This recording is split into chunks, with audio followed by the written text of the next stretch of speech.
All right, so it's recorded now. Cool, let's get started. Um, so normally I do have another introduction slide. I don't have it today. I just think we have a lot to cover. But real quick, my name is Marty Krimmel. I'm part of the Amazon music team here, run a metadata operations team on the catalog team. And I'm also one of the original founders of the real estate at Amazon. So there's a few of us on the real estate at committee. If you guys haven't, check out our wiki. We have a broadcast channel. We're trying to put on different events like these ones, bring in both internal as well as external speakers. So if you know anyone within Amazon that you think would be a good fit, feel free to kind of message me and the real estate at committee. If anyone from the committee is here, feel free to drop that email in the chat. But yeah, super excited for you all to be here. I'm going to try to do these intro to real estate investing sessions, maybe like once a month, once every other month, depending on time. But I think it's super, super important. We have a group now that's over 2,000 people. So beginning of the year, we were like at 1,000, and before that it was just a few hundred. So we've really grown quite significantly, and I think there's a large population, large chunk of that group that is just getting started. And then there's some that are really way ahead of the game. So we try to bring those people in as well. And then there's a lot of people that are kind of in between. But I think the large majority is really just kind of trying to get started with investing and with real estate. So that's what these sessions are for. So let's jump in it.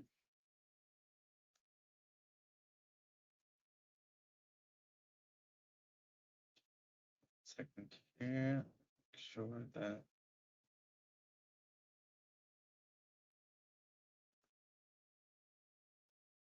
Okay, cool. So what I want to start out with is something less real estate related, but I think really one of the most important things, because I work with a lot of people, get a lot of questions, and every week someone's kind of coming up and um, asking how do you get started. I think to me one of the number one important things is really to think about your vision, who you want to be, like your identity and your why, right? Because real estate investing, just like a lot of other things in life, isn't always easy, right? There's challenges that will come up. And so really asking yourself some of these questions: what is your vision? Who do you get to be in this lifetime? What's possible this year? And what are the action steps that you need to take right now are super important. I do the same with and connects I have with my team here. Two graphics that I really, really like, and some of the mastermind groups that I'm part of that are also real estate related and some not. They talk about this as well. So I want to share this real quick. One, not sure how many of you know this kind of wheel of life, but I'm a big believer. Beginning of the year, you really figure out kind of in this particular scenario, it's like shading from 1 to 10, like where in these different areas of your life are you at. So for example, real estate is a big one that you want to get better. Maybe it's that finance area. Maybe today it's a 5, but you really want to get to an 8, right? So it's kind of setting the initial baseline of where you are today, and then taking the action steps to get where you want to go, and writing down your goals. And the other piece that I really like is this emotional cycle of change. I don't know how many of you have seen this, but this will happen all the time in different scenarios. But I find it really applicable in real estate investing as well. And I just got a property recently that I closed on, and I even go through these stages. And so real quick, we don't have a ton of time to dive into in detail, but it's kind of this idea of when you start anything new, right? You start with this uninformed optimism. You're like, hey, I'm ready to invest in real estate. I'm ready to go. I'm excited about it. And then as you get into it, maybe it takes you like a couple of weeks, maybe a month or two, and you haven't really found that property that you're looking for. You get into this informed pessimism, stage 2, and you're like, this is kind of hard, right? It's not as easy as when I first, maybe even after this presentation, we're like, this sounded like I can do this. But then you get into the stage where like, this is difficult. A little bit, couple more weeks in, you're like, hey, I'm in this valley of despair. Like I myself with this property I'm at the moment, um, I am. It's a big like rehab, and I'm a bit in this stage where I'm like, wow, there's there's a lot more pieces to the remodel that than I had initially anticipated. So you're at that point where like, I don't know if I can do this. That's where a lot of people quit, right? So people that just trying to start like with finding a property, they get to a stage three where it's like, this is really hard. I'm really struggling. I'm not finding what I was hoping for, and then you kind of quit and you go back to your your initial ways. But that's really where you have to push through. So when you think about finding properties, investing, really anything in life, any change that you're making to your current life, that is the stage where you really have to push through, because eventually you get to that stage four where it's like you're starting to see some results. Like maybe you got your first property under contract and you're like, wow, this is really working, right? And you get to that informed optimism where you're like, yeah, this makes sense. And then you keep going and you keep scaling and you get to like the stage five, success and fulfillment. So I love this kind of graphic. I shared a lot with my team, as I said. Keep that in the back of your mind as you start on your real estate investing journey.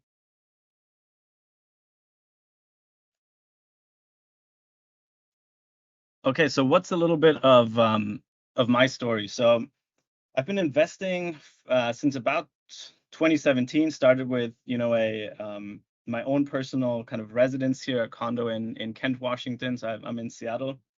Which, by the way, drop in the chat where you're chiming in from. Always kind of love to see. I know we're all over as part of this group. So say hi to everyone.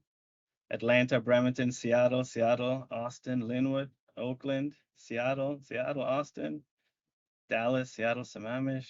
Nice. All right. All over the map. Heavy in Washington, which is not surprising, but looks like all over coast to coast. Philly, cool. Well, yeah, welcome, especially if you've never been on any of these meetups. Super excited to have you here. So I basically started with my own personal residence, and then in 2018, so not really that long ago, right? It's about 5 years, a little over 5 years, when I purchased my first investment property. And from there, I kind of did the second one, and then I started uh, kind of doing this thing called house hacking. We'll talk a little bit more about it, and I've done a session on that as well, and I'll do more. But one of the things that I want to just point out here too, it's like you don't necessarily need 1,000 units or 500 units. I was on a call this morning, and it's also part of Mastermind, and the guy was like, "Hey, I own 500 units, and I just can't find anyone that's at, at my level." And there is these groups, and even within Amazon, right? Within the real estate at Amazon group, you'll find people that are at that level. But my point is that you don't necessarily have to be that if you don't want to, or if you're like, that's not really my goal, I don't have time. So I don't necessarily have a ton of properties, but I've done it pretty consistently over, the last 5 years.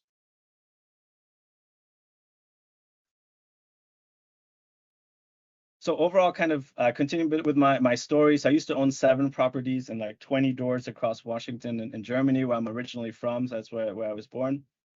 I sold a couple, so now it's about 5 properties and 15 doors, so 15 units um, across the portfolio. I'm also an agent, so licensed, so I help people as well buy and sell properties, friends, family, clients, anyone that needs help. So there, I've done about 10 million in real estate. As I said, one of the founding members. If I'll show you guys on the next slide, but the original one was Justin Camera. Follow him on Instagram. He's amazing, has so much knowledge. He's like one of my kind of mentors and inspiration. Really, really great person. He actually became financially free and then quit his Amazon job about maybe a year and a half ago. And we're still in touch. And he's going to be on one of the meetups uh, in at the end of February. And we're actually going to try to do that in person too. So if anyone on the committee is here, if you can answer some of these questions in the chat would be amazing. Otherwise, I'll try to get to them. And at the end of the session, use the raise your hands tool, and I'll get to any questions that we can. Then the team I'm on is called the House Hack Team of Seattle. So we're all investors, own property. There's 7 of us in total. We do monthly events, happy hours that I've sent out to the Amazon group as well.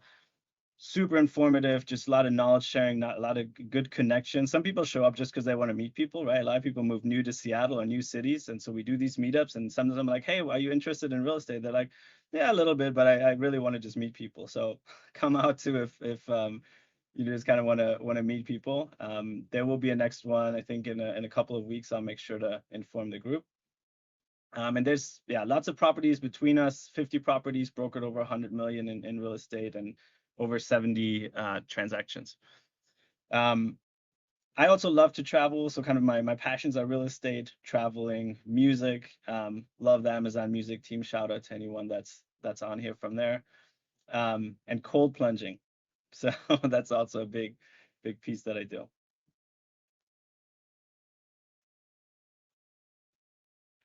Can you guys hear me? Let me see. This is looks like there was a little bit of connection issue. Okay.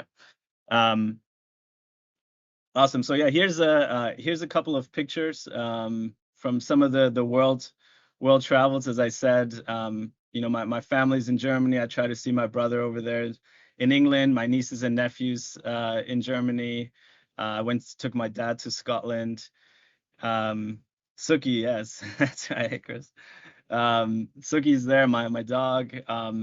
The top right here, that's Justin actually. So when we were talking about the other kind of original founder here, we met in Qatar at the World Cup. So he's representing the US there. I'm in my German jersey. And then on the bottom, some of the clients and friends that I've helped over the last couple of years. Just really, really exciting always to help the people teach and really do a similar thing of what I'm doing. So all right, let's jump into the real estate. So why investing? For most part, I've just invested in residential real estate. We'll go over a couple other options that there are, but this is going to focus more heavily on residential. Um, so one of the things that real estate is a tangible and versatile asset class, right? So it's something you can touch, you can change, right? There's different things you can do. You can add value, you can fix things, right? You can have different strategies. You can directly influence the value. So when you hear people buy a fix and flip, or they're like, "Hey, I'm buying a fixer upper," people do that generally because they can get it at a lower cost, right? A lower price point. Repair, add a kitchen, add a bathroom, fix things up, and then add value. So you have the ability to directly influence the value that way. Historically, it's a very stable asset class, and you have long-term appreciation potential. And it's just a great, another diversification benefit and a hedge against inflation. Generally, as inflation goes up, the price of real estate go up. And then one of the quotes here, from Jeff, everybody knows him. If we think long term, we can accomplish things that we couldn't otherwise accomplish. Pretty simple, right? But still something that I really want y'all to remember. This is a long-term game. So I get this all the time where people say, "Well, what if the market crashes, this year or next year?" Right? And we'll look at a graphic in a moment. These things can happen, right? We all don't have a crystal ball. There's a lot of uncertainty in the economy. So real estate isn't immune to that. But if you have a long-term view, you will be successful, in my opinion. So some of the graphs here, and one second, some of the graphs here I wanted to share. On the left, this is the median home price in Washington State since 1995. So you can see it's pretty steadily increased until about 2007, 2008. Most everyone is probably aware when the big financial crisis, subprime mortgage bubble hit, and prices dropped, right? But take a look, where it's gone from there. Right? It's continued to go up. So yes, if you bought in 2007 at the peak, and then you sold in 2009, 10, 11, you probably lost money, right? But if you hung on, you can see there your home prices now have more than doubled in some instances. So to the point of this is really a long-term game. Unless you fix and flip and you're trying to quickly make money, you have to have a little bit of a different strategy. But if you're a buy and hold investor, which is the strategy that I mainly use, over the long term, you will be successful. The next one is kind of the interest rates, right? That's a big topic at the moment. Everyone's talking about the rise in interest rates. I wanted to put this one up so you can see historically, because everyone's like, wow, it's so high right now. The interest rate is really, really high compared to 2%, right? 3%. Like it's more than double at the moment, right? 6.5. It's been up as high as 8. But again, if you look at it historically, some probably of your parents back in the 80s, it was up to like over 17.5%. So we've seen really, really high interest rates, but they've gone down for the most part, right? Up until about a year and a half ago. One thing I do want to point out is a graph that I found below that although I think that the interest part isn't as big of a deal, the affordability has definitely changed. So it's become more and more expensive to buy real estate and more unaffordable, right? So that graph below kind of shows the median household income hasn't kept up with the median home prices. So if you see there, kind of in the 1970s, it was pretty close. In the 1980s, there was a little bit of a gap over here, but now that gap is significant, right? So we're just not, the income isn't rising at the same level as the real estate prices are going up, and I think that definitely does create an issue, an affordability problem. So you have to be more and more, more and more creative, really, to be able to afford real estate at the moment than maybe you had just a few years ago, especially when it comes to investing. Okay, so why do I think it's one of the best, if not the best, financial investment? So one of the things that we often talk about is kind of the 4 wealth pillars of real estate. So a lot of times, let's say you believe, you invest in stocks, and I also have stock investments, but when you take the two, and we had Liz and Ryan, who are really awesome, like rockstar Amazon investors here a couple weeks ago. He wrote a cool blog post about it, but the benefit of real estate versus something like stock is that you have these kind of 4 wealth pillars and more, but these are like the main ones. One is cash flow, right? So if you invest right, you're basically able to have the property pay you. So we'll go a little bit over analysis in a bit, but cash flow is really after all your mortgage, property, your property taxes, your insurance, everything like that is paid for, and you factor in expenses like repair, maintenance, capex. Whatever is left over after that is your cash flow. The second one is kind of tax advantages. So through interest deduction, mortgage interest deductions, depreciation, those are the 2 big ones that really will save you money long term on your taxes. Third one is equity buildup, right? So as you have someone else pay your mortgage, pay for part of the property, your loan balance is going to go down year over year, right? When you start out, it's only going to be a little bit, right? But 5, 10, 15, 20 years, that one it's going to shrink more and more. And someone else, if you're investing, right? If you're not paying for it, someone else is helping you pay that loan down. And the last one is property appreciation, right? So as we looked at that chart just before, over time, historically, the real estate prices have gone up. Not always, but again, on a big picture, they have increased. What are the different types of property? Hey, Marty, would you be sharing this deck? So one of the, just a quick graphic here. Again, we're going to focus more on residential, but there's much more, right? You can invest in many different areas. Besides what's under residential is usually like your houses, duplex, triplex, quadplexes, townhomes, things like that. You got commercial, right? Office, hotels, restaurants. There's a lot of like land type investing. vacant land, farms, and then industrial, right? Warehouses, distribution centers, and so on. So they all have kind of different numbers you look at, different regulations, but I've mostly focused on residential. But there's a commercial real estate group at Amazon too, and we also bring in speakers that are experts in that field. So if you want to learn more about it, we will make that happen.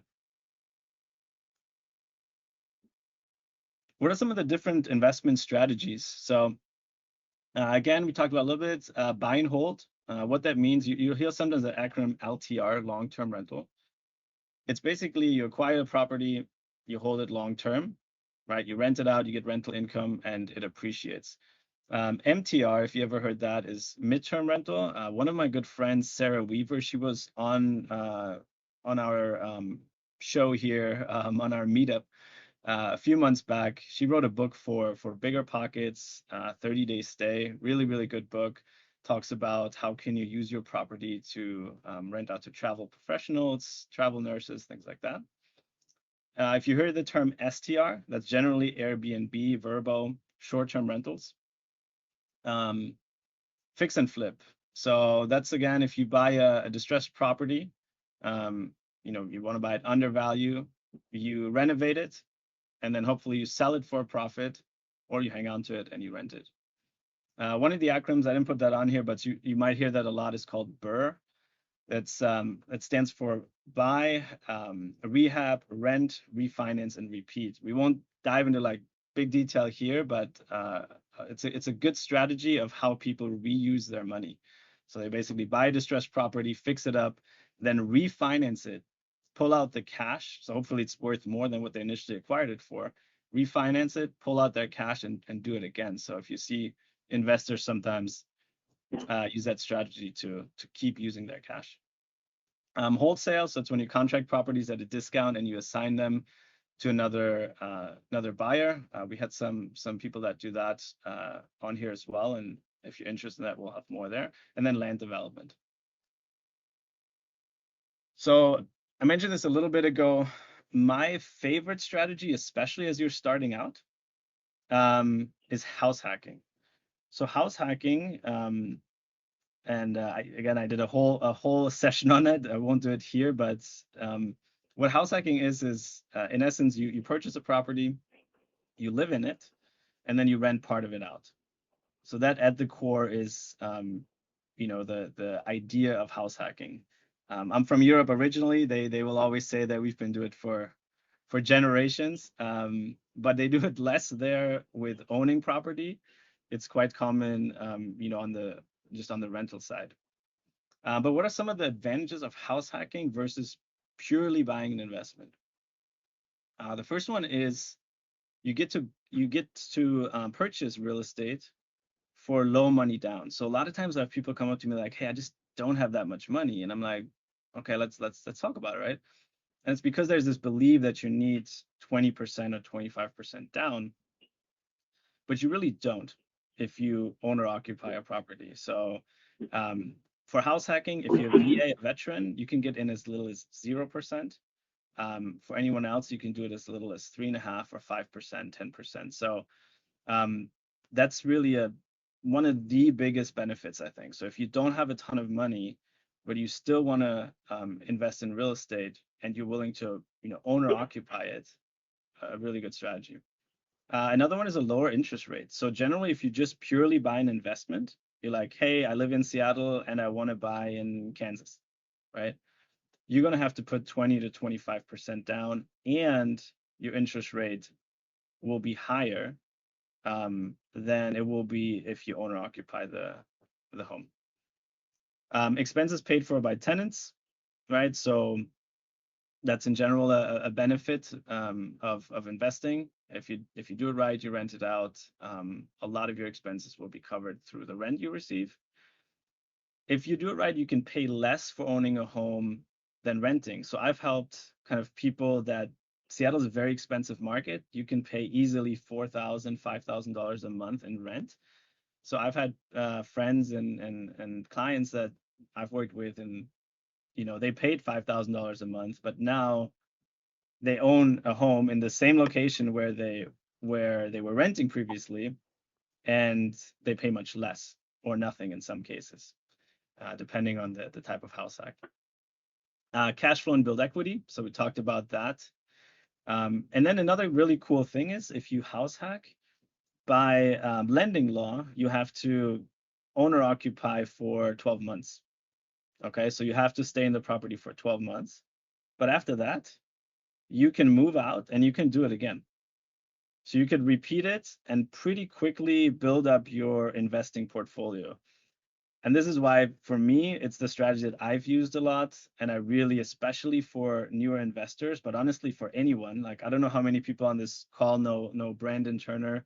He's the Bigger Pockets main pod, or used to be the podcast host. We've had him on here before. Super well known in the real estate field. He lives in Hawaii now, and he house hacks like a $2 million home. So he's just got a ADU in the back, or basically a separate house in the back, and then a basement unit. And he's super successful, but he still house hacks. So I think it's an amazing strategy that we will be able to dive into more as well if you have questions. What are some of the different income generating strategies? So these can work if you just buy investment, but as well as your house hack. Airbnb, most of you are familiar with that. Travel nurses, that's kind of the midterm rental. If you buy a property close to hospitals, I have friends that are super successful in that. You usually furnish the room, and then the great thing is that it's pretty much a guaranteed income. They work long hours, are just there to sleep and be in a nice place. So if you can kind of set it up that way, it's a great strategy. Rent by the room, that's one that I've done a lot.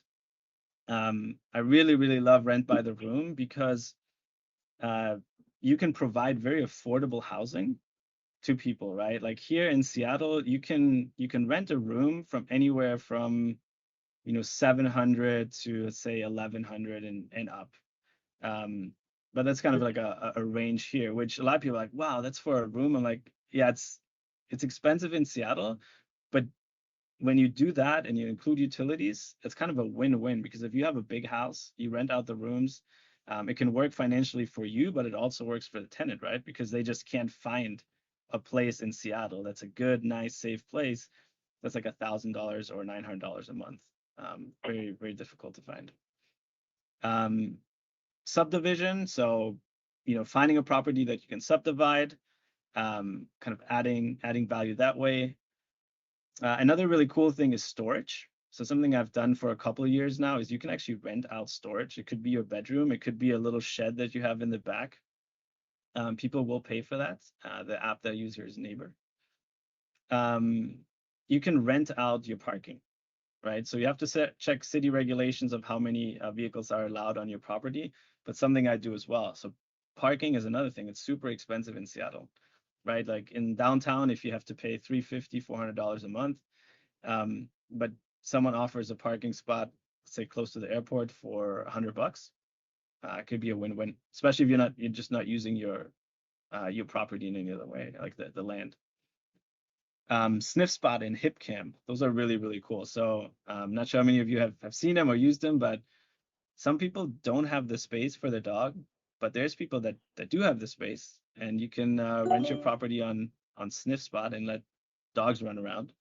Put rules and regulations on it, but really kind of cool idea. And then Hip Camp, very affordable camping. So people rent out their backyards to people that want to just pitch a tent and save some money that way versus going to a bigger campsite or hotel and whatnot. Okay, so step one, right? If you want to kind of get started, for me, it all kind of starts at your financial planning and your budgeting. So the question that you have to ask yourself is, right, like, how am I going to buy this property? There's probably the number one book that people always recommend is Rich Dad Poor Dad, by Robert Kiyosaki, and he talks about this concept of like asking yourself, like, how can I afford it, right? It's a mindset shift. If you're like, I just can't afford this property, to figuring out like, how can you afford it? So it's really important. The traditional route is, getting a mortgage. So if you do that, making sure you have a good credit score, your debt to income ratio, so how much you make versus how much debt you have, um, and then getting a pre-approval. So really important if you want to invest, pay close attention to your finances, right? Like, don't put a bunch of stuff on your credit card that you're not paying off, right? Make sure you build up a good credit score. The better your credit score, the better your rate that you're able to get, and really do kind of a financial check on where you are. Think about the initial investment cost, right? There's a purchase price, there's closing costs, which generally vary anywhere from like 1 to 3% of the purchase price. And if you want to renovate, right? If you're buying a fixer-upper, you're going to have a renovation budget. Ongoing expenses. We'll talk about this in a little bit when it comes to analyzing properties. But you have recurring expenses, property taxes, insurance, utilities, right? Maintenance, capex. So there's ongoing expenses that you want to budget for, and have a reserve fund, right? Historically, for myself, I've been always like have a very high risk tolerance, so I kind of put a lot of the money into real estate. But then when COVID hit, right, and all of a sudden tenants aren't paying anymore, you need to have a way to still cover your payments, right? So make sure you have that. And one little graphic I want to put on here, again, Bigger Pockets, I'll have resource links at the end of the presentation, but Bigger Pockets is probably the number one place where people start, the largest investment forum in the US. And they talk about these things like, in real estate, you don't have to have all three, but you have to basically have two, and you can find the other one. So the idea is here, maybe you don't have the money right now to invest, but can you build the knowledge, right? Can you really like educate yourself on real estate? And can you have the hustle? So can you be the one that's finding the deal? As long as I've been in it, one of the hardest thing is finding the deal, finding the good property. If you get really, really good at that, you can get into investing with very little to no money down over and over again. I know plenty of people that do it that invest almost no money in their deals. And that's because they're just really, really good at educating themselves on how to make a deal work. And they put in the work, they put in the hustle to do it. Next up, decide on your market, right? I get this question all the time. People asking me like, hey, what do you think about investing in Montana or in Michigan or in, Missouri? Everyone kind of has their own strategy. So I'll just give you a couple of things that I would look at if you're debating on where to invest in. Again, for me, my recommendation is always like, try to start in your own backyard, but sometimes it's not possible. For me, I started in New York, but not in New York City, but in Buffalo, New York, where at the time a duplex that needed some work, but it cost $115,000. There's no way you find a duplex in Seattle anywhere, even if it's not even a house. If it's just the land, there's no way you can find it for 115,000. But in Buffalo, you were able to. So I started there initially. This was me not being aware of the whole house hacking strategy that I mentioned earlier, because that's how I would have started if I knew, but you guys know now. But nevertheless, if you do decide to go out of state because for whatever reason you want to do it, you've seen people be successful, look at some of these criteria. So the population growth, crime rate, affordability, what are the landlord-tenant laws? Some states is very restrictive, others are more lenient. Washington generally a pretty tenant-friendly state, so that's why people sometimes leave here and invest in other states. What's the income? So a couple of graphics here. I like the 2023 U-Haul growth states. So where have people been moving in 2023? And you can see number one is Texas, but Washington actually has seen a big inflow of people last year, so it's at number 7. But that can be like a guidance for you on where to go. Median household income, right? So Again, Washington, where I live, is one of the highest ones. You can see there at 89, about $90,000 a year, compared to some of the other states. But use that as well as a guidance on where you want to go. Next step. So you figured out your market, you figured out kind of your budget and things like that. Next piece really is finding kind of an investor-friendly agent. And I really emphasize the investor-friendly part because there's tons of agents out there that don't know anything about investing. And one of the reasons why I ended up getting my license is because I would ask them, I'm like, hey, what's the cash flow on this property? Like, how do you analyze it? And they just didn't know.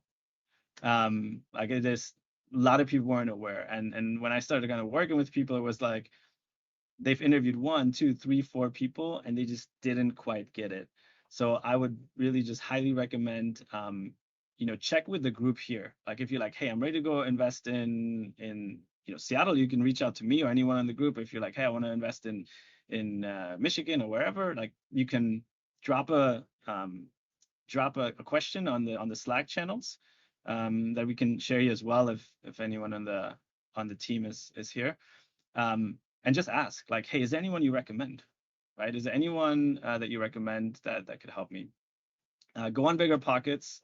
That's how I started. I just wrote a blog post and I was like, hey, I want to invest, in New York, in Buffalo, and you can actually see like how much are people participating in there, right? Like what type of investments do they have? So just make sure you through meetups, friends and family, or look at Google reviews, you find people that are already doing what you want to do. I think that's a big piece because those people will give you the guidance. Hopefully, there's a lot of people in the industry that are not great, so you might have to interview a few people. But we have a really great community here, right? We have over 2,000 people from all over. You can ask for help. That's I think my biggest thing. Ask for help. And these are a couple questions you can ask, right? Like, how many properties do you own? Right? Do you know how to analyze the deal? Do you know what the market is like, right? Can you tell me these things? And then like, what value can they bring to you, right? Are they just like setting you on like what they call collections and you just get a bunch of houses, but they never take the time to talk to you, to explain to you how investing works, how analyzing properties work? There's a lot of agents like that, and that's not really a lot of value add to you, right? So think about the value that they can bring. And then can they connect you with the right people, right? Once you get the property, we talk about this in a minute, but you need a team, right? It's really to be successful. You need a team, and it kind of starts with the agent, the lender, contractors, property managers, other investors. As you do better and better and more, like you want to be in the world of people that are successful. It's kind of like this saying, you're the average of the 5 people that you spend most of your time with. Same goes here, right? If you're around people that do more, that are 4, 5, 6, 10, 20 years ahead of where you are, you will get there as well. Property selection and analysis. So that's kind of your next step, right? You're figuring out how to analyze the properties, right? You're working with someone, you start looking at properties, look for some of these hidden values that we talked about. So a lot of times a 1,200 or 1,000 square foot house that shows up as a 2-bedroom, 1.5 bath probably has an extra bedroom that you can add, or 2. So I've done that, purchasing a property and figuring out how can I add more value. So usually adding a bedroom, adding a bathroom, are like great strategies that to increase the value. Can you buy the lot? So the first property or one of the properties I bought down in Tequila, it's on a big 13,000 square foot lot. And for Tequila, as long as the property is like a minimum of, I think it's like 12,700 or so square feet, then you can subdivide. So you're buying the house, but you're also buying the land. And so it's an overlooked value a lot of times, right? One of the strategies people use here now all the time is buying a home and then building what's called a DADU, a detached accessory dwelling unit in the back. Huge strategy in Seattle because we have such limited space and such limited inventory. You just need to know what to look for. So in those cases, you can't build a DADU unless the lot size is a minimum of 3,200 square feet. So again, it comes back to kind of some of the educating piece and looking at properties in a way where what can I do beyond just buying the property as is, right? And then areas that are appreciating, there's this saying, don't be the nicest house on the block, right? Like don't buy that really, really nice house around all these houses that are not great. Do the opposite, right? You're trying to find basically the crappiest house, so to speak, on the really, really nice block, right? So you know that area is appreciating and will be higher in value.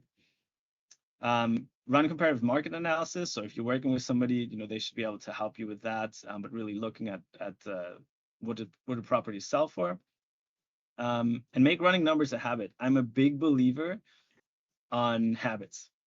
And if you want to be successful, be like, hey, my goal is to buy a property in the next 90 days. Kind of work backwards, right? Like Amazon, work backwards from that goal of like, what is kind of the next step and what are the habits that you need to implement to do that? Running numbers is huge. And then think through multiple exit strategies. So can you rent it? If you can't rent it, long term, can I Airbnb it? Can I, again, potentially sell it if I needed to quickly? And what are kind of the different strategies that you have? I'm going to speed it up here a little bit. I think it's been a while, but due diligence. So always inspecting properties, reviewing financials, evaluating rental income. Again, analyzing as many properties as you can. That's something you can do today. I'll show you a spreadsheet here in a minute that I use. Happy to share it. There's a BP Bigger Pockets calculator. I think they give you a limited amount of tries. But that's something you can do just on your own time. You can just say, you can set a goal like, hey, every day I'm going to analyze one property. You just go on Redfin, pick a property, you start running it through a calculator. So that's kind of a strategy, a habit you can do to start really getting into the world of investing. For rental demand, what I like to use is Rentometer. So that'll give you a quick high-level idea of the median and the average rent in that area. And here's kind of the spreadsheet that I use, that the team I'm on uses a lot. So I'll go through this. We got a little bit of time. Again, happy to share it and probably do like another session just on analyzing itself. But at the core here, in one moment. So the idea basically here is, you put in your purchase price, rehab costs if you have any, your closing costs. We factor in appreciation. That depends on your market, right? You don't want to use the same appreciation number for every market. But in Seattle, in the last 10 years, on average, it's been around 3 to 5%. If you look at it, even more recent, it's been in like the double digits. But you don't want to use the double digits, right? When it's only been a few years, try to use a kind of a 10-year, 20-year average. You can put in your details here. So what's your down payment? What's the interest rate? At the moment, 6.5%, between 6.5% and 7%. PMI, so that's your property mortgage insurance. If you put less than 20% down, then that is something that will roll into your loan. If you put more than 20% or more, then you won't have PMI. Your insurance, right? You're going to have homeowners insurance. Your property taxes, so important to factor those in. And some areas, they're super, super high. Like I was talking to someone in Chicago, and you can buy a home much, much cheaper than in Seattle, but the taxes are incredibly high. So then number 3 is you put your rental income in there. So how much do you think, based on the Rentometer or other research that you do, what do you believe you can rent the units for? And then in step 4, it kind of puts it all together. So you sometimes hear that acronym PITI, which is your principal, interest, taxes, and insurance. So all that added up together, plus your PMI again of less than 20%. And then this is where a lot of people I think get it wrong. Brandon Turner calls this thing like this phantom cash flow. So there's people that say, hey, I make $500 a month on my property. But what they don't factor in is vacancy, maintenance, and capex, utilities and property management if you use a property manager. So you want to factor these things in when you're analyzing properties, right? This stuff might not come up immediately. So you might have for 12, 24 months only your PITI, right? Principal, interest, tax, insurance, and your rental income, and you're doing well. But then all of a sudden the hot water tank goes out, right? And you have to replace that.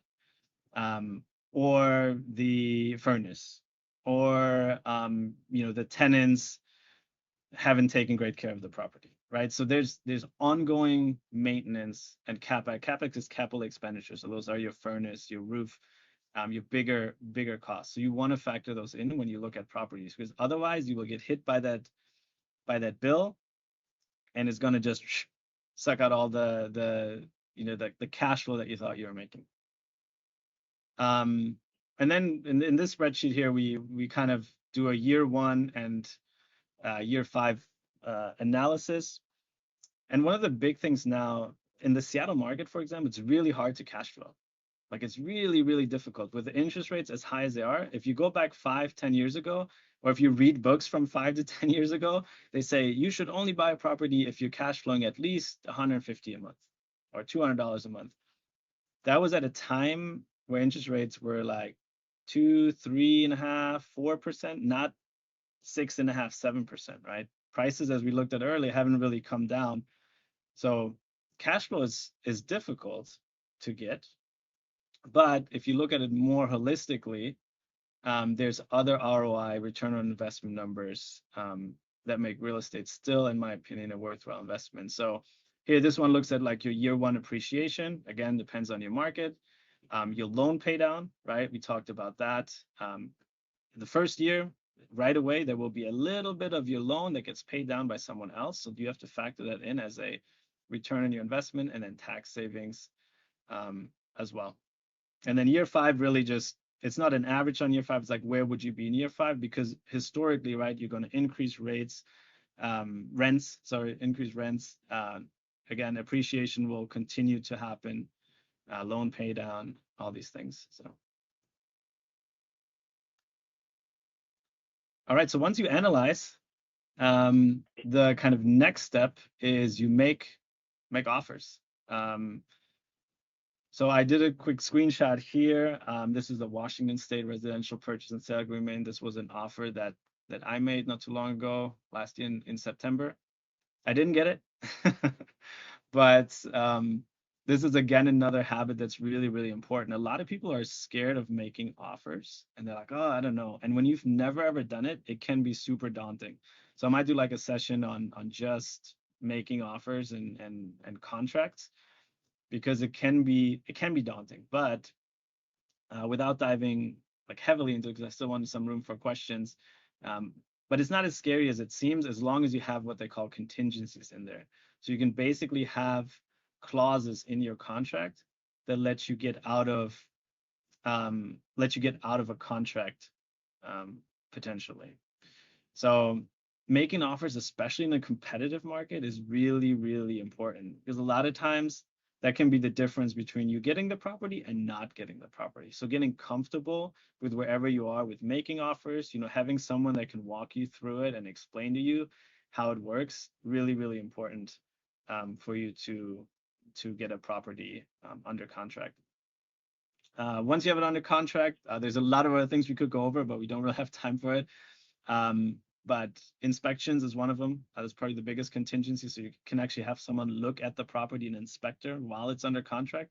Make sure things that you weren't aware of aren't gonna be an issue in the property. So maybe when you got it under contract, you're like, hey, I didn't know the roof was leaking, but you had an inspection, and the inspector is like, yeah, your roof is leaking. You need a new roof. It's gonna be $12,000, right? Like that's something you want to know before you end up closing on it.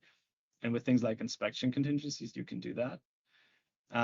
But let's say you go through it, you get it under contract, and you close on it.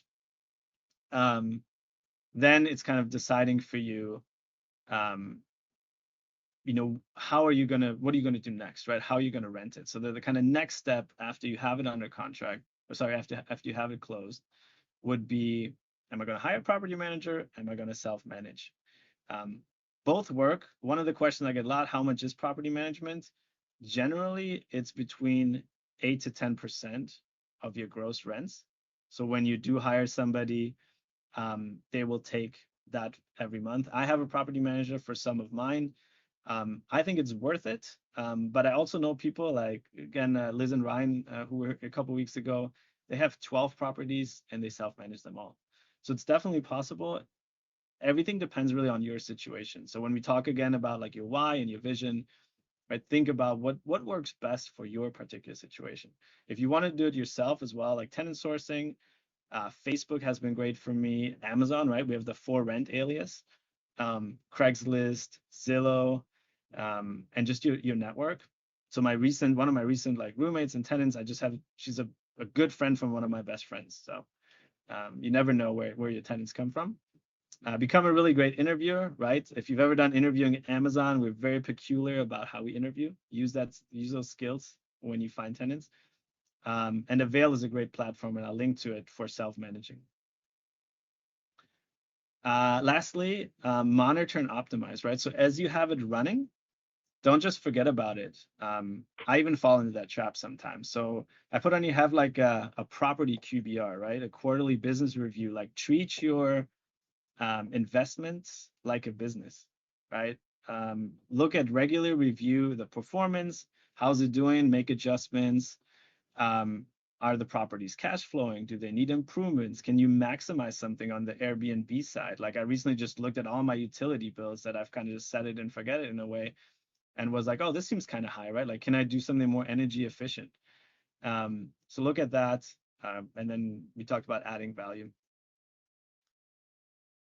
And then lastly, also give back to the community and others, right? Yesterday we had our first in-person happy hour. It's like here in the middle. And that's really, really important. I believe Amazon does a lot of like volunteering sessions too. So I try to join those and do those. But as you kind of learn and educate, go help your peers and your fellow investors out. Here's the resources. I'm happy to share them. Bigger Pockets, Real Estate at Amazon, right? There's a few books that I really, really like. If you're looking for kind of that data that we talked about for other out-of-state investing, City Data is a good spot to go to. Avail for self-management. And the last four here are kind of Seattle-based ones. WARI is a really good Facebook group of thousands of investors in Washington State, the Real Estate Investors Association of the Puget Sound, Meetup. So there's, like I said, my team also does monthly happy hours that we put on Meetup. And we have a blog as well where we talk about all these different things. So happy to share them if you're interested. And that's it. So if you want to connect, message, Slack me, chime me, Instagram, anything. So yeah, thanks all. So with that,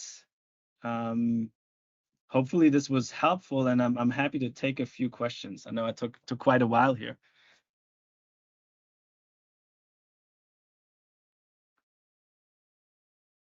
All right, let me see here.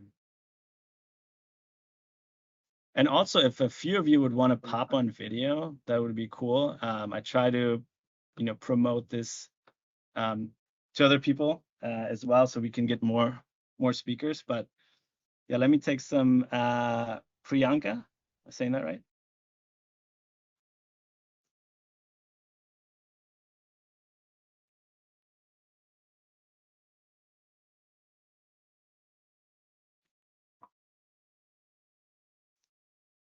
Priyanka Surana. Do you have a question? Oh, there's a quip. Okay. Let's take some someone just popped up. I'll take some from the queue and then equip. What about Yashin Agrawal? Hi, Marty. Joshin here. Thank you so much for the session. Uh, I will look in to the financial analysis and how to analyze the property. Maybe that will also answer this question. But now that I have you, I am interested in a house hack. But a lot of times when I go into property details like R6 zoning and all those details, I want to check if it's already having permits. Most of the time, I don't see those permits. Like for ADU, it has a cross against it. Can you put in a permit and get it, or the property has to have the permits already for you to rent out a ADU or additional whatever studio it comes with?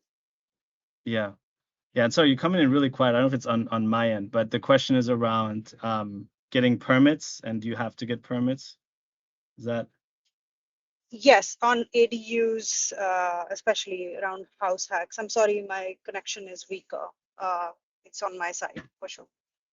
Yeah, on ADUs, house hacks. Yeah. So ideally, you get permits, especially if you make yeah, if you build an ADU for sure. If you make major structural changes, electrical usually requires permits. So if you want to do it right, I always say get permits. Now, that said, there's a lot of people that don't, right? There's a lot of people that do unpermitted ADUs in the basement, and you certainly can do that. For example, people, if you just do a living space in the ADU, so you don't have a kitchen, you don't have a stove or anything like that. It's just a living space. You can do it without getting permits. But once you add in the kitchen, bathroom, you want to get permits on that generally. But to save time and save money, a lot of people don't do that. Can you still sell a property unpermitted? Let's say it has an unpermitted ADU. Yep, you can. You're definitely allowed to do that. The agent should disclose that. One of the issues you can run into with unpermitted stuff is, let's say you have a fire, insurance might not cover it if it's unpermitted. So I always recommend getting permits, but there's definitely a lot of people that don't do it. Does that help? Okay. Yes, it does. Thank you. Okay, there's a whole quip. Let me take some of these. The deck will be shared, and the recording will also be on our broadcast channel. If someone from the team could drop that in the chat, that'd be great. We linked the blog post. Is house hacking the same as paying guest concept? Not sure that I know the paying guest concept. Ashutosh, do you wanna if you want to jump on, maybe I can help answer it. I'm not familiar with the paying guest concept is.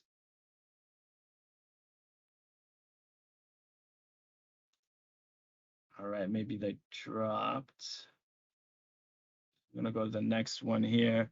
When purchasing properties, how do you shield, reduce liability, your primary income, and your house? Yeah, so definitely one of the kind of easiest things probably to do. A lot of people talk about LLCs, like should I get an LLC? Really depends on your situation. I would say, get your CPA's advice, get your legal advice on it. I personally don't have an LLC, but I do know people that, especially when it comes to partnerships and stuff, you definitely want to have that. And you want to have very clear what they call like operating agreements spelled out. If you're just starting out, make sure you talk to your insurance company as far like, hey, this is what I'm doing. You can have your tenants get renters insurance. Another thing to do if you need extra coverage, like really when some people have a lot of potential assets, right? So you want to make sure if you have a lot of assets that you are properly protected. An easy one is umbrella insurance, umbrella policy. I have that. It generally gives you like $1 million, $2 million of extra like liability insurance in case something does happen, and it's fairly inexpensive, like $20, $25 a month, but it gives you added protection. So that's what I would say.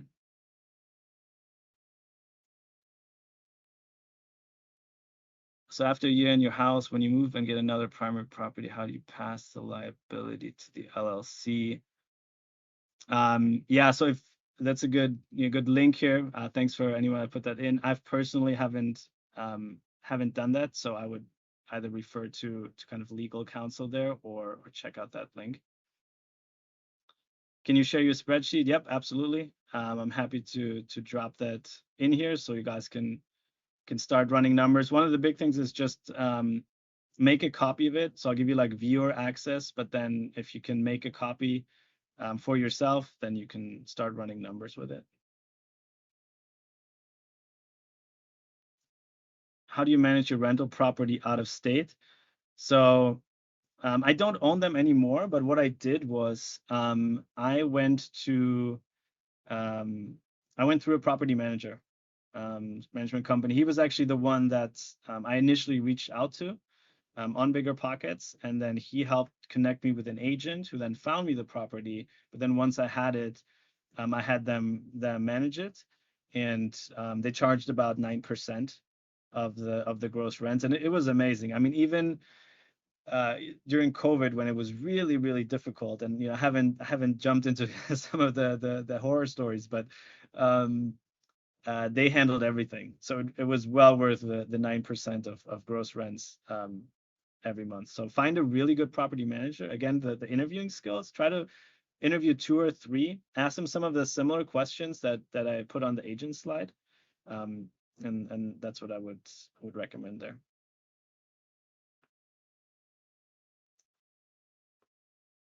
Out of state and within state. I think that's maybe regarding the property management. Yeah, you can, the same would apply really, whether that's in state or out of state. Some of these resources that I linked at the end that I'm happy to share, I can drop them in here as well. They like if you go, for example, on the Facebook group or you go on Bigger Pockets, you can find pretty easily a lot of property managers, and then just interview them, ask for referrals, references, things like that. How do you manage the risk of renting out your property to tenants who end up squatting? Good question. So investing, right, as we talked about, does come with risks. So certainly that is a risk that you face. I think you can really minimize it by running good background checks, right? Income checks, calling the references. Like whenever I get a new tenant, I run a full background check. I verify all their income, and then I ask them for at least 3 to 5 references, and they'll be like professional references, friends and family. And the ones that I love the most are the ones from landlords, former landlords, or roommates, right? And I call every single one of them every time. And they might not pick up on Monday. I'll call them again on Tuesday. I'll call them again on Wednesday. Like, I really want to know this person that I'm going to rent to, they've already lived somewhere else, right? And the people that they've lived with, the people that they work for, the other landlords that they had, they will tell you, how they are. Now, does that mean you will never ever have a squatter? No, but you're going to be able to heavily minimize your risk that way. Okay, I'll take a few more questions here. Let me see. How do you analyze of building an ADU, considering you may not break even for a few years? Yeah, good question. So there is a separate kind of calculator that I have that we use for that. So you do want to then make sure, obviously you're factoring in the build cost of that, right?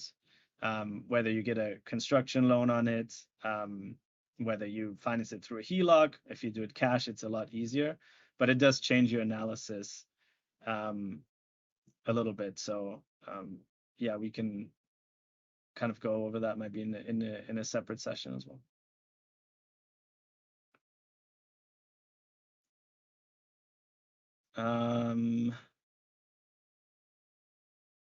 Yep, that's correct.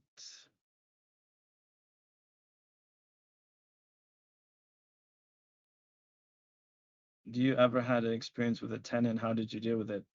Yeah, I did have during COVID. I had a tenant who moved in May, and then this was in New York, and then New York said, you no longer have to pay. So then they literally stopped paying. They paid for 1 month and then never paid again for the next 12 months. And at that point, there wasn't much I could do. So even afterwards, you could go to, usually for these cases, like small claims court. But generally, especially at that time, the backlog in the courts was like 3-4 years. So the amount of time and effort to try to recoup wasn't worth it. So the best thing you can do there is do as much upfront work when we talked about the interviewing piece as you can to really try to minimize it. Once it does happen, you can get, courts involved, legal involved, sheriffs involved, but especially in very tenant friendly states, it can be difficult. But there's one strategy that's an interesting one, is they call it like cash for keys. So you can basically say, hey, I'm going to give you, let's just say $1,000 if you leave. That's something that people do. And a lot of times I've seen scenarios where people that are squatting will take that. So that's an option among others if you do, because legal processes are of course lengthy. But my biggest recommendation is just try to just really do your due diligence on the front end. Okay, maybe I'll take one more here, and feel free to reach out to me as well. Obviously, I can't get to everything, but let's see. Are the days of buy and hack no longer a good option? Joseph, maybe can you give a little bit more detail?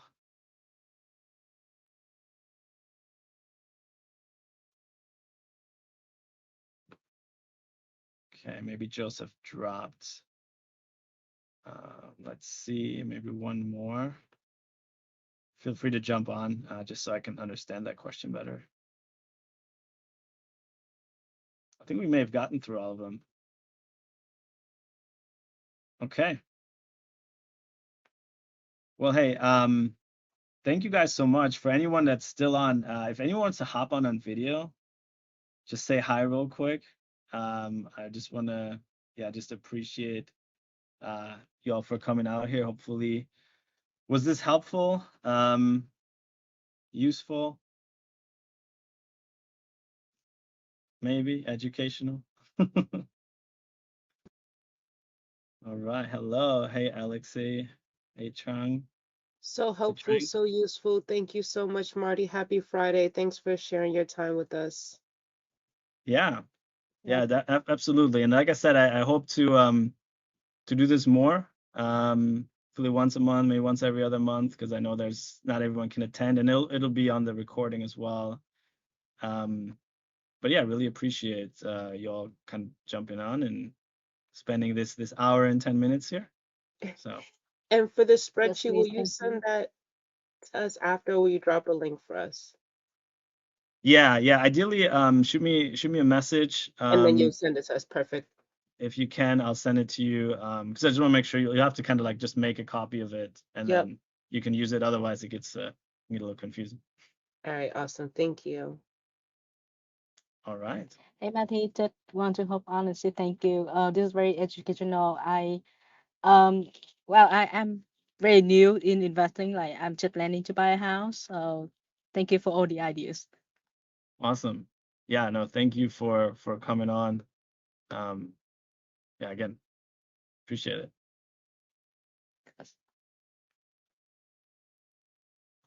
Right. Cool. thank you all, and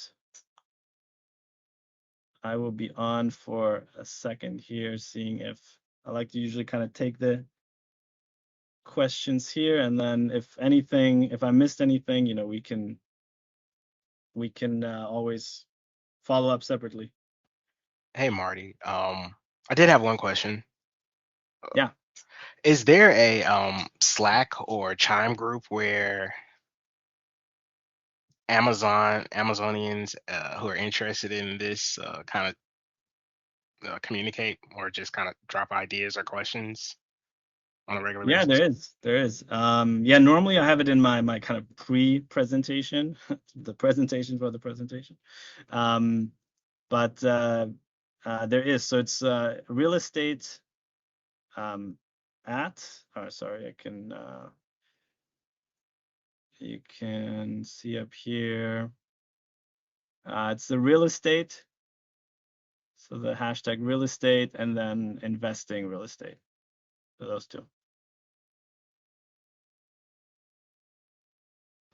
Thanks.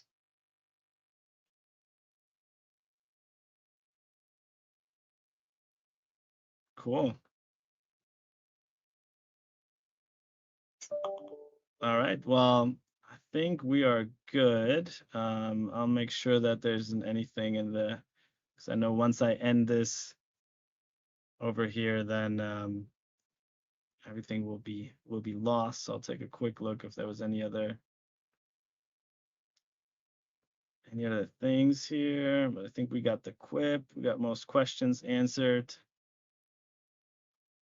All right. Thanks again, everyone. Have a great day.